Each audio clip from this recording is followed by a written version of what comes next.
My name is Emily. I've been married to Jake for 11 years. I've been a housewife since we got married, raising our 2 boys. Jake works in the construction industry, and there are many days when he leaves early in the morning and comes home late. There were days when he had to work even on his supposed days off due to project deadlines. So, I've been pretty much handling childcare alone. Our 2 sons, aged 9 and 8, are at that mischievous age. Being boys, they have their fair share of strength, and mediating their fights was quite a task. One day, after the boys finally went to bed, Jake came home. "You're late again today. Welcome back." I greeted him as usual and prepared dinner. Normally, he would come straight to the dining table, but he didn't today. Out of curiosity, I looked at my husband and saw that he was bowing his head toward me.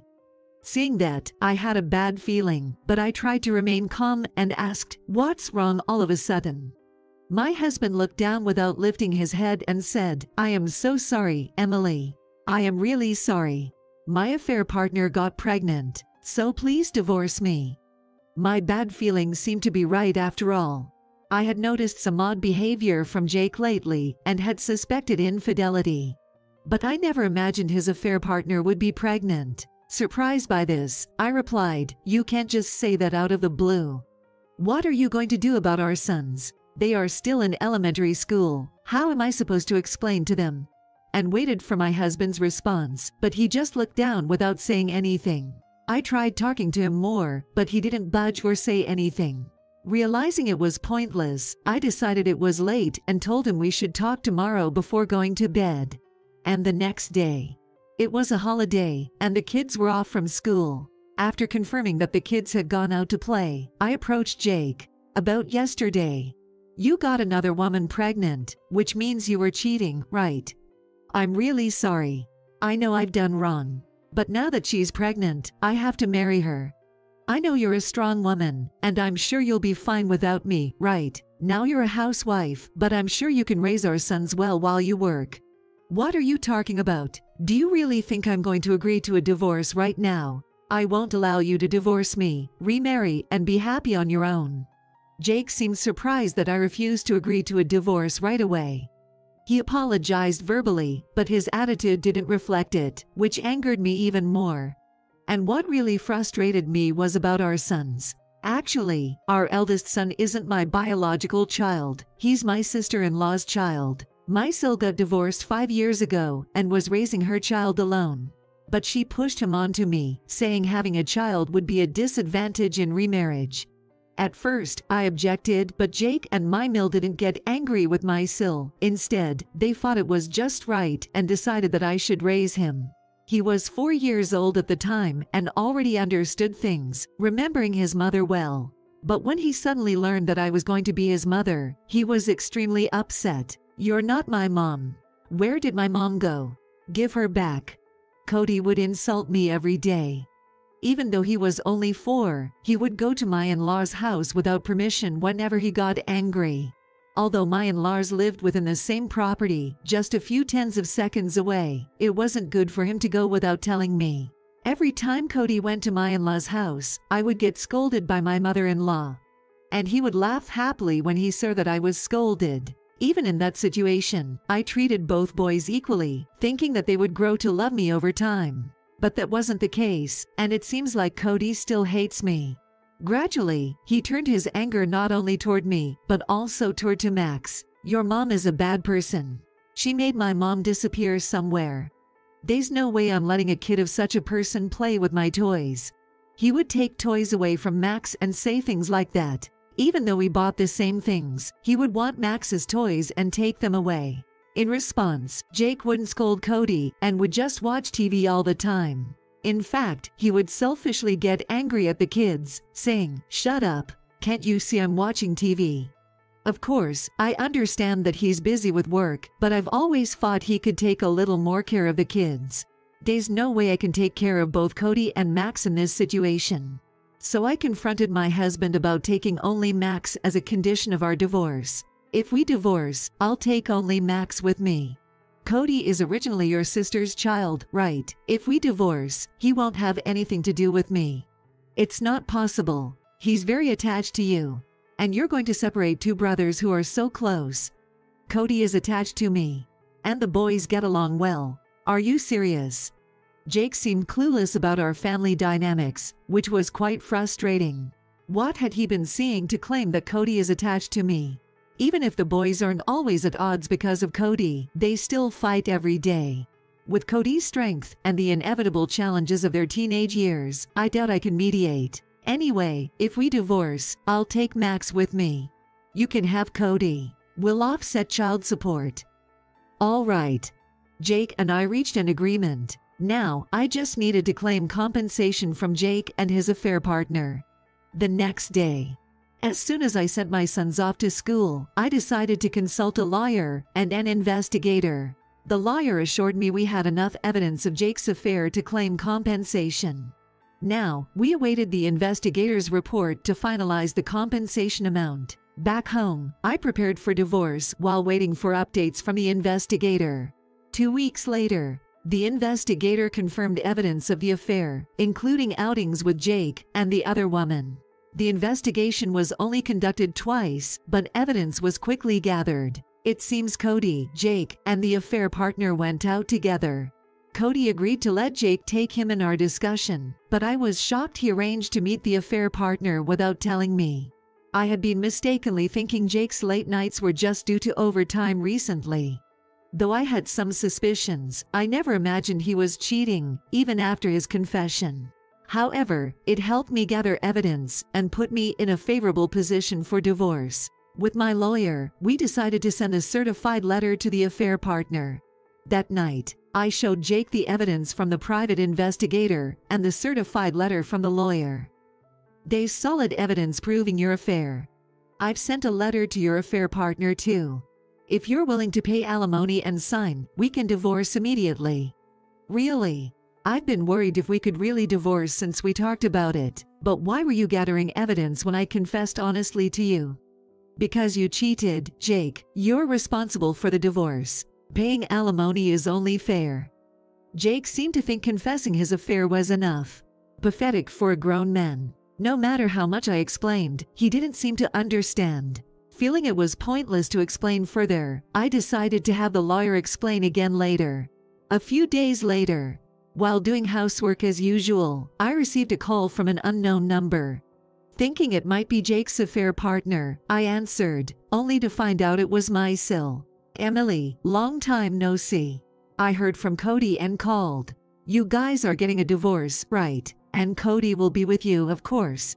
It's been a long time, Sil. What? I haven't told the children yet, but is it true that you heard from Cody? I'm sorry, but after talking it over with Jake, it was decided that Cody would be taken in by him.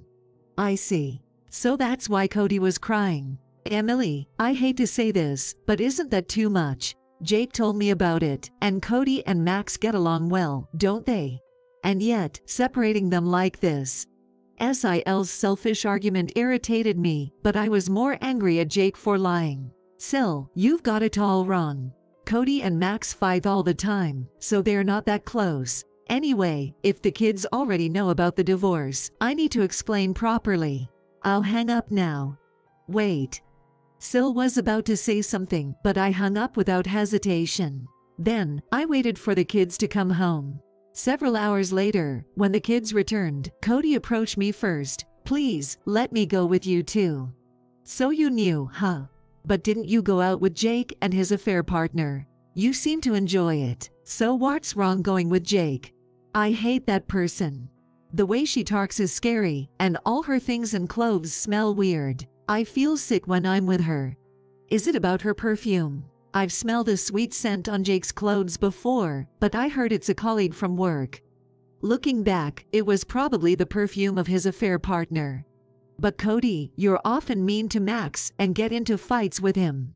I can't mediate forever. Besides, didn't you used to dislike me?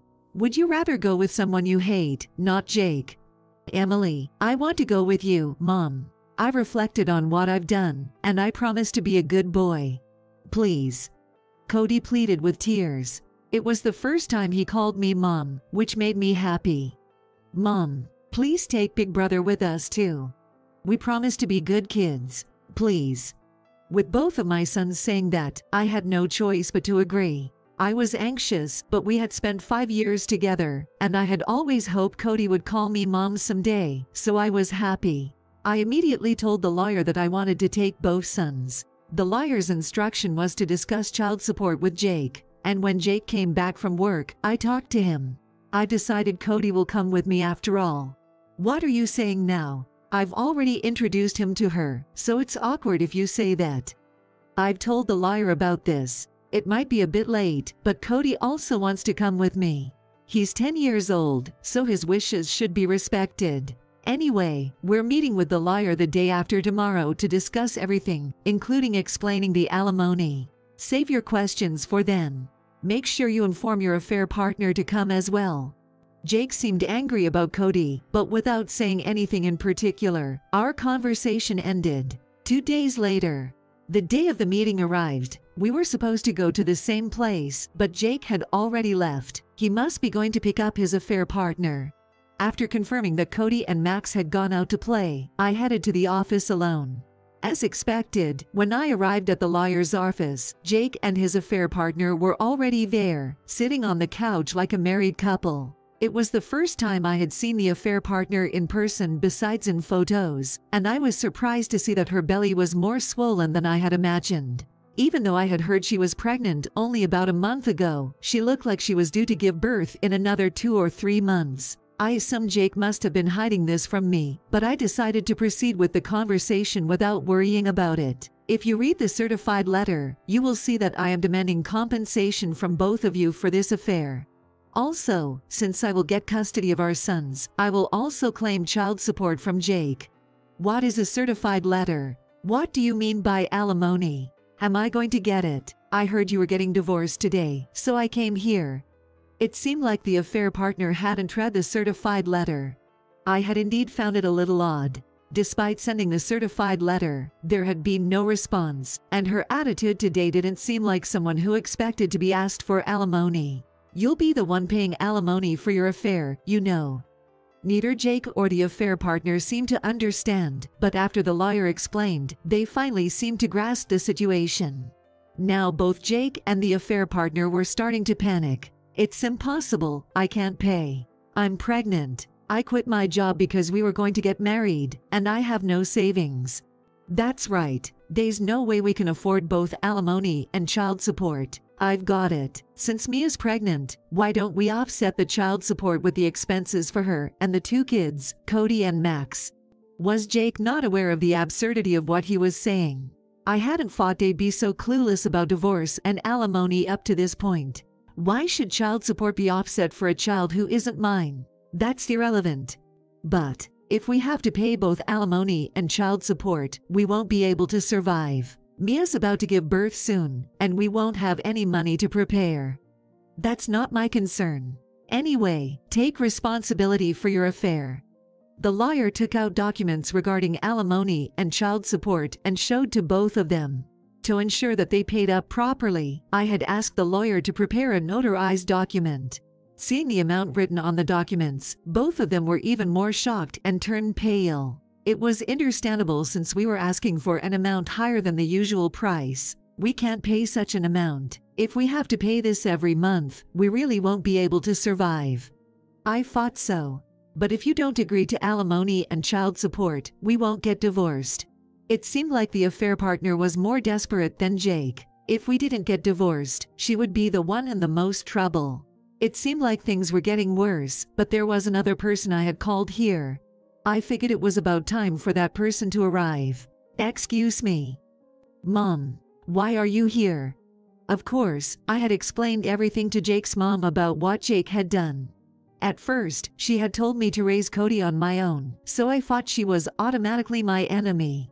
Jake's mom, however, wasn't in good health, and she judged that she wouldn't be able to raise boys physically, so she asked me for help. She had been concerned about Cody and had even come to help. I later realized that I was scolded because she cared about Cody so much.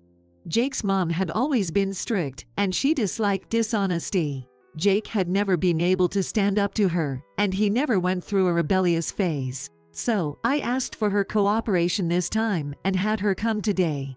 Jake, What on earth have you done? Paying alimony and child support is only natural. Stop complaining. Do you even realize what you've done? Mom, we're in front of her. Please stop. What did you say? Her. Cut the crap. Don't you dare cross my threshold again. Under Jake's mom's pressure, both Jake and his affair partner completely shrunk. The affair partner started crying and apologized. I'm sorry. I'll sign to pay the alimony, so please let me go. I promise I'll pay too. Thanks to Jake's mom's pressure, I was able to get both of them to promise to pay alimony. Of course, Jake also agreed to pay child support. With this, the matter was settled, and on the way back, I went to pick up the boys with Jake's mom and had a meal out with Cody for the first time. After that, there was payment of alimony from Jake and his affair partner, but since the affair partner said she had no savings, it seemed her parents had advanced the money. I heard a rumor that they got married but kept fighting about money. Jake cheated on her again, and they divorced quickly. In addition, it seems the affair partner handed over the baby to her parents to repay the advance and worked from morning till night. Jake lost his job due to losing credibility from cheating twice and was transferred to a department where people facing layoffs were sent. As a result, his salary decreased, and he felt stuck. As for me, I decided to adopt Cody officially, and I feel like we've become a real parent and child. Cody has become a much better big brother than before, as promised. He still lives in the house where we used to live, and we occasionally go out to eat with Jake's mom. I want to continue living happily with my sons like this.